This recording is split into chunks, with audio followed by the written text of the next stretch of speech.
un enfant sur 36 aux États-Unis, et probablement même plus, avec un diagnostic d'autisme. Autisme, c'est un gros diagnostic.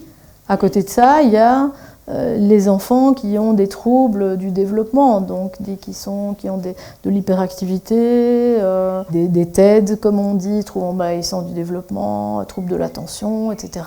Donc bien entendu, nous avons essayé de parler avec le congrès Sortir de l'autisme, avec le docteur Olivier Soulier, il y avait Luc Montagnier, etc.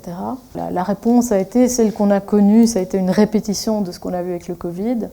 C'est-à-dire les médecins ont été harcelés, ils ont été traînés devant l'ordre, on a interdit les traitements, les parents ont été harcelés. On s'est rendu compte que c'était je veux dire, même l'équipe de Vax, c'était vraiment une marée, un tsunami de dommages vaccinaux qui était inconnu en fait de tous, parce que personne, même pas le CDC ne le sait. J'ai commencé à prendre conscience de tout ce qu'on appelait l'agenda de la sécurité sanitaire, le Global Health Security Agenda. Et donc, je dirais à la limite à anticiper, parce que je voyais la même chose se passer partout, les mêmes narratifs, comme on dit aujourd'hui, les mêmes stratégies. De fil en aiguille, j'ai publié l'article, le fameux article qu'on a appelé après la prophétie Nexus, dans Nexus en mars 2019, qui parlait déjà où j'exposais, on va dire, tous les éléments d'un agenda global. Plan mondial de la vaccination, obligation vaccinale, les passes sanitaires, les vaccins ARN, etc.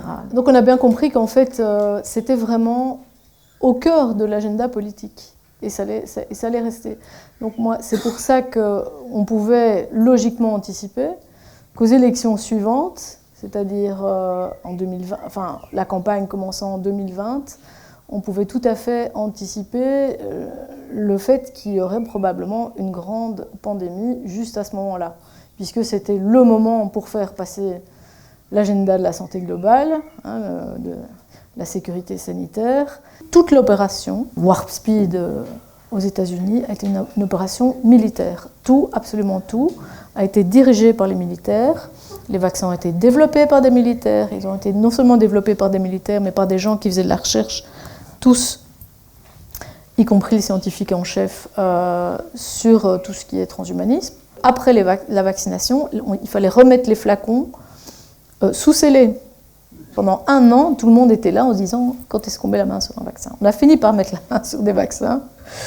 Et là, effectivement, là, ça a été une toute autre histoire, quoi. Même la personne qui a présenté ses premières images, écoutez, je ne sais pas ce que je suis en train de voir, mais ce que je vois, je n'ai jamais vu. Je ne sais pas vous expliquer ce que c'est. On voit bien que ce n'est pas un truc naturel. Ces structures qui s'assemblent, manifestement, ce sont des nanotechnologies. Je pense que le message, le premier, c'est qu'est-ce qu'on fait maintenant en tant que parents, grands-parents. Déjà, on arrête de vacciner, tout court. Voilà. On ne peut pas faire confiance à ces produits. Aucun.